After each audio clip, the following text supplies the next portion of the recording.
Hi everyone, it's me Irene. At ngayong araw na ay mag-unboxing tayo ng bahay. Charis. Luluto nga pala kami ng manok, yung adobo, and then yung paparan kung tawagin sa amin. At isang manok nga lang yung kakatayin namin, pero hahatiin namin yun. At ang proseso ng pagluluto ay nakikita nyo naman, hindi ko na kailangan sabihin. So ayan, nagpapahinga na rin yung mga penguin na alaga namin dito sa bahay. Jar, penguin, sana all. Napansin ko na nga rin tong sili dito sa bahay, and ang cute niya, marami na nga rin bunga niyan. And ito naman si Nasro din ay nililinasan na nga niya yung mga manok. Mga manok, ang dami naman, pero isa lang yan. Linisin ng mabuti para mawala yung sama ng loob. Sama ng loob para mapunta na sa langit.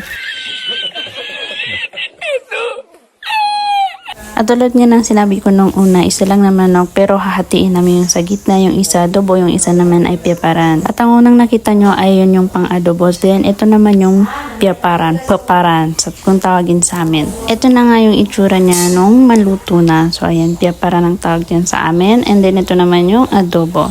Fast forward, kinaumagahan nga ay ito na at pinapakain na yung mga manok, and then yung mga penguin, mga anaconda, ano pa ba. Basta lahat na ng hayop pinakain dyan.